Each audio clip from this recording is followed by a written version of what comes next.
Hello అండి అందరికీ. Paneer masala curry కోసం పన్నీర్ని స్క్వేర్లా కట్ చేసి పక్కన ఉంచుకోవాలి. ఆ తర్వాత ఫ్రై చేసిన జీడిపప్పుని ఒక 10 తీసుకొని పొడి చేసి పక్కన ఉంచుకోవాలి. కళాయి తీసుకుని 2 టేబుల్ స్పూన్ల నెయ్యి వేసుకొని పన్నీర్ని కొంచెం లైట్గా ఫ్రై చేసుకొని పక్కన ఉంచుకోవాలి. ఆ తర్వాత 2 మీడియం సైజ్ ఆనియన్స్ని బారుగా కట్ చేసుకొని ఇలా ఫ్రై చేసుకోవాలి. 2 టమాటాస్ కూడా యాడ్ చేసుకోవాలి. ఇవి ఫ్రై అవుతుండగానే మనం మిక్సీ జార్ తీసుకొని కొంచెం అల్లం వెల్లుల్లి రెమ్మలు ఒక 8, కొంచెం పచ్చి కొబ్బరి, కొన్ని ధనియాలు, మిరియాలు ఒక 4, కొంచెం గసాల,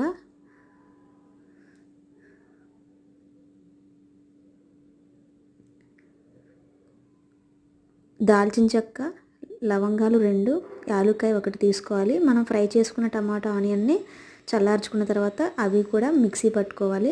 ఆ తర్వాత కళాయి తీసుకొని 2 లేదా 3 టేబుల్ స్పూన్ల ఆయిల్ వేసుకొని బిర్యానీ ఆకులు,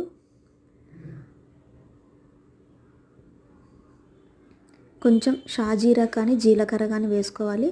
క్యాప్సికమ్, క్యారెట్, బఠానీ, కరివేపాకు ఇలా ఫ్రై చేసుకోవాలి మంచిగా ఆయిల్లో.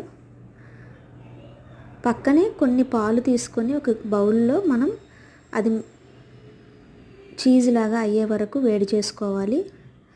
ఆ తర్వాత మనం మిక్సీ పట్టుకున్న టమాటో ఆనియన్ పేస్ట్ని కూడా యాడ్ చేసి మనం ఫ్రై చేసుకోవాలి. ఇలా కొంచెం ఆయిల్ పైకి వస్తుండగానే మనం కొంచెం పసుపు, సాల్ట్, కారం యాడ్ చేసుకోవాలి.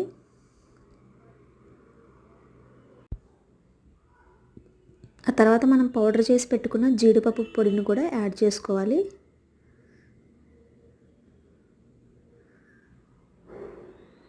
మొత్తం ఫ్రై అయ్యి మంచి స్మెల్ వచ్చేటప్పుడు మనం కొంచెం వాటర్ యాడ్ చేసుకోవాలి.